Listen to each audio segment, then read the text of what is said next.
মেঘ ৰাশি সম্পূৰ্ণ ৰাশিফল 2026 A to Z 2026 চন মেঘ ৰাশিৰ লোকসকলৰ বাবে এক গুৰুত্বপূৰ্ণ পৰিৱৰ্তনৰ বছৰ।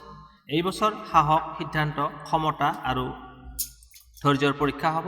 কিছুমান ক্ষেত্ৰত হঠাৎ উন্নতি আহিব, আকৌ কিছুমান ক্ষেত্ৰত ধৈৰ্য ৰাখিব লাগিব। শনি, বৃহস্পতি আৰু ৰাহুৰ প্ৰভাৱত জীৱনৰ বহু দিশত নতুন অধ্যায় আৰম্ভ হ'ব। মেঘ ৰাশিফল 2026 A to Z এই বছৰত আপোনাৰ আত্মবিশ্বাস বৃদ্ধি পাব। যিসকল মেঘ ৰাশিৰ আগতে সাহস কৰিছিল কিন্তু ফল পোৱা নাছিল, 2026 চনত পুনৰ চেষ্টা কৰিলে সফলতা পোৱাৰ সম্ভাৱনা বেছি আছে। আপোনাৰ নেতৃত্ব গুণ দৃঢ় হ'ব। এতিয়া আহিছোঁ চাকৰি, ব্যৱসায় আৰু কৰ্মজীৱন। জানুৱাৰীৰ পৰা মাৰ্চ এই সময়ছোৱাত চাকৰিত চাপ বেছি হ'ব পাৰে। এপ্ৰিলৰ পৰা আগষ্ট এই সময়ছোৱাত প্ৰমোশ্যন বা নতুন চাকৰিৰ সম্ভাৱনা আছে। ব্যৱসায়ীসকলৰ বাবে নতুন অংশীদাৰৰ পৰা লাভ হ'ব। সাৱধানতা, হঠাৎ ইনভেষ্ট নকৰিব। এতিয়া হৈছে আপোনাৰ কৰ্মজীৱন। 2026 চন মেঘ ৰাশিৰ লোকসকলৰ কৰ্মক্ষেত্ৰত সলনি কৰিব পাৰে। বিদেশ সংযোগ থকা চাকৰি, অনলাইন কাম, ডিজিটেল ব্যৱসায়ত লাভ সম্ভৱ হ'ব। এতিয়া হৈছে আৰ্থিক অৱস্থা। এই বছৰ অৰ্থ উপাৰ্জনৰ সুযোগ থাকিব, কিন্তু খৰচো বেছি হ'ব পাৰে। মে' মাহৰ পাছত সঞ্চয় আৰম্ভ কৰিব। জুলাইৰ পৰা ছেপ্টেম্বৰত হঠাৎ ধন লাভৰ যোগ আছে। শিক্ষাৰ ক্ষেত্ৰত ছাত্ৰ ছাত্ৰীসকলৰ বাবে ভাল বছৰ 2026 চনটো। প্ৰতিযোগিতামূলক পৰীক্ষাত সফলতাৰ যোগ আছে। বিদেশত পঢ়িবলৈ যোৱাৰ সুযোগ পাব। এতিয়া আছোঁ ফেমিলি, পাৰিবাৰিক জীৱন। পৰিয়ালত মধ্যমীয়া ফলদায়ক হ'ব। মাক দেউতাকৰ স্বাস্থ্যৰ চিন্তা থাকিব। কাজিয়া থাকিলেও বছৰৰ শেষত শান্তি আহিব। এতিয়া হৈছে আপোনাৰ গ্ৰ'থ মানে উন্নতি। 2026 চনৰ মূল শব্দ হৈছে গ্ৰ'থ। লাহে লাহে হ'ব, কিন্তু নিশ্চিতভাৱে উন্নতি হ'ব। ধৈৰ্য নেহেৰুৱাব। স্বাস্থ্যৰ ক্ষেত্ৰত মূৰৰ বিষ, ৰক্তচাপ, গেছ সমস্যা হ'ব পাৰে। যোগ, প্ৰাণায়াম অতি উপকাৰী হ'ব। জুনৰ পৰা আগষ্ট সময়ছোৱাত বিশেষ সাৱধান থাকিব। তাৰপিছত হৈছে আপোনাৰ ইনকাম। একাধিক উৎসৰ পৰা ইনকাম হ'ব পাৰে। Finance, online, commission, bonus. তাৰপিছত হৈছে ভ্ৰমণ। ভ্ৰমণত কৰ্মক্ষেত্ৰত দীঘলীয়া ভ্ৰমণ হ'ব পাৰে। তীৰ্থ বা ধৰ্মীয় যাত্ৰাৰ যোগো আছে। অক্টোবৰত ভ্ৰমণ শুভ। তাৰপিছত হৈছে আপোনাৰ জ্ঞান বৃদ্ধি, নলেজ, ধ্যান, আধ্যাত্মিকতা, নতুন বিষয় শিকাত মন যাব। গুৰুৰ সহায় লাভ কৰিব এই 2026 চনতেই। তাৰপিছত হৈছে আপোনাৰ লাভ এণ্ড ৰিলেশ্যনশ্বিপ, প্ৰেম আৰু সম্পৰ্ক। অবিবাহিতসকলৰ বাবে নতুন প্ৰেমৰ সম্ভাৱনা আছে। বিবাহিতসকলৰ মাজত যদি কিবা ভুল বুজাবুজি আছিলে সেইটো দূৰ হ'ব। খোলাখুলিকৈ কথা পাতিলে সমাধান হ'ব। তাৰপিছত আহিছোঁ দাম্পত্য জীৱন, মেৰিট। মে' মাহৰ পৰা ডিচেম্বৰ মাহত বিবাহৰ ভাল যোগ আছে। পুৰণি প্ৰস্তাৱ পুনৰ আহিব পাৰে। তাৰপিছত হৈছে নেম এণ্ড ফেম, নাম খ্যাতি। সামাজিক ক্ষেত্ৰত সন্মান বৃদ্ধি পাব। ৰাজনীতি, সামাজিক সেৱা, মিডিয়াত জড়িতসকলৰ বাবে লাভৱান হ'ব। তাৰপিছত হৈছে আপোনাৰ অপৰচুনিটি। হঠাৎ সুযোগ আহিব পাৰে। চিনাক্ত কৰি গ্ৰহণ কৰিব লাগিব। দেৰি কৰিলে সুযোগ হাতৰ পৰা গুচি যাব পাৰে। তাৰপিছত হৈছে আপোনাৰ প্ৰপাৰ্টি। 2026 চনত নতুন ঘৰৰ চিন্তা হ'ব পাৰে। ঘৰ, মাটি কিনা বেচাত শুভ। আগষ্টৰ পৰা নৱেম্বৰ মাহত উৎকৃষ্ট সময়। তাৰপিছত হৈছে আপোনাৰ জীৱনমান। জীৱনমান আপোনাৰ উন্নত হ'ব। আৰাম, নতুন বাহন, ঘৰুৱা সা সামগ্ৰী কিনাৰ যোগ আছে। তাৰপিছত হৈছে আপোনাৰ সম্বন্ধ। নতুন বন্ধুত্বৰ সৃষ্টি হ'ব পাৰে। পুৰণি বন্ধুৰ সৈতে বিচ্ছেদ সম্ভৱ। স্বাৰ্থপৰ লোকৰ পৰা সাৱধান থাকিব। আধ্যাত্মিকতা, ধ্যান, পূজা পাতত মন যাব। হনুমান চালিচা পাঠ লাভজনক হ'ব। সময় ব্যৱস্থাপনা। এই বছৰত যিসকলে সময় সঠিকভাৱে ব্যৱহাৰ কৰিব তেওঁলোকেই সফল লাভ কৰিব। অপ্ৰত্যাশিত ঘটনা। এপ্ৰিল আৰু ছেপ্টেম্বৰত হঠাৎ পৰিৱৰ্তন আহিব পাৰে।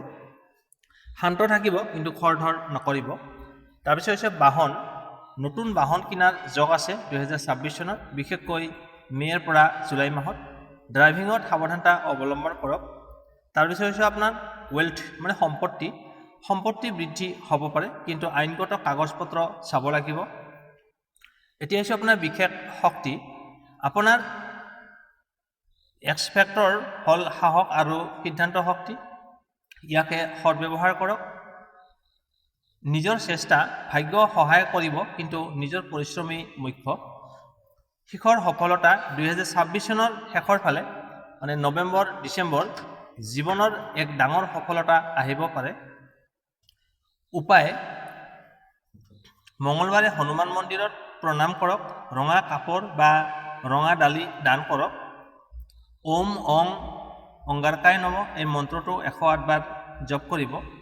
মেঘ ৰাশিৰ 2026 চনটো আপোনাৰ বাবে সংঘৰ্ষ, সফলতাৰ সংমিশ্ৰণ, ধৈৰ্য, সত্যবাদিতা আৰু সঠিক সিদ্ধান্ত ল'লে এই বছৰ আপোনাৰ জীৱনত এক নতুন দিশত মুকলি কৰিব।